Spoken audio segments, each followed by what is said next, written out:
Organization. We begin with the first English colony, Jamestown, Virginia, founded solely for profit. Jamestown was founded in 1607, shortly followed by the Plymouth colony, founded by the Pilgrims for Religious Freedom.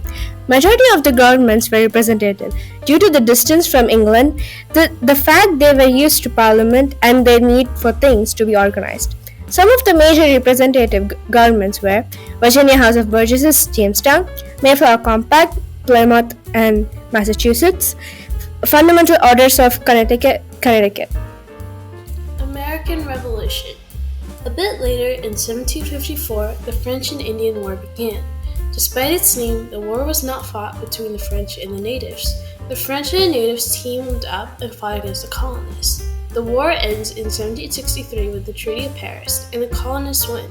Yet there's one big problem: the debt. Now, one might ask, how does this affect the American Revolution? Well, it's kind of the cause. English needed to pay off the debt, so they started taxing the colonists. These taxes were harsh, and there were a lot of them. Eventually, a group of colonists called the Sons of Liberty were fed up, and it resulted into the dumping of tea into a harbor. And no, it was not because they wanted a lot of tea to drink. It was to rebel against the townshend tax, which is one of the many taxes that were placed on the colonists. As you can imagine, it was time for payback. Revolution! There's 6 major events that you have to remember: the Battle of Lexington and Concord, the Second Continental Congress, Saratoga, the Winter at Valley Forge, Yorktown, and the Treaty of Paris at 1783. Expanding nation. Now everything was good and nice, right?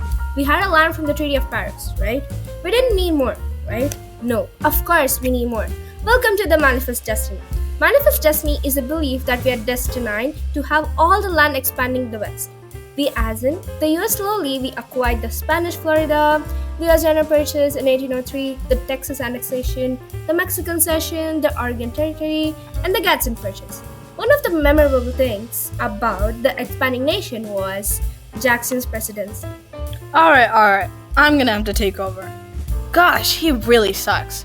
Really does. Like, so mean. Why, you may ask? He literally kicked out the Cherokees out of their homeland because he wanted gold. Yeah, I know, gold. And defied the Supreme Court and called it Trail of Tears because 1/4 of the Cherokees died. Okay, we get it. He's not that nice. Not that nice? He sucks. Alright, moving on.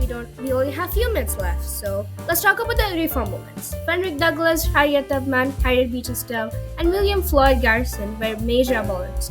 Lucia Mott, Elizabeth Cady Stanton, and Sir St. B. Anthony fought for the women's rights, and Dorothea Dix helped the mentally ill and disabled. Last but not least, Horace Mann promoted public education, the reason we are able to present this today. The American Civil War was fought between the United States of America and the Confederate States of America. A collection of 11 southern states left the Union in 1816 and 1861.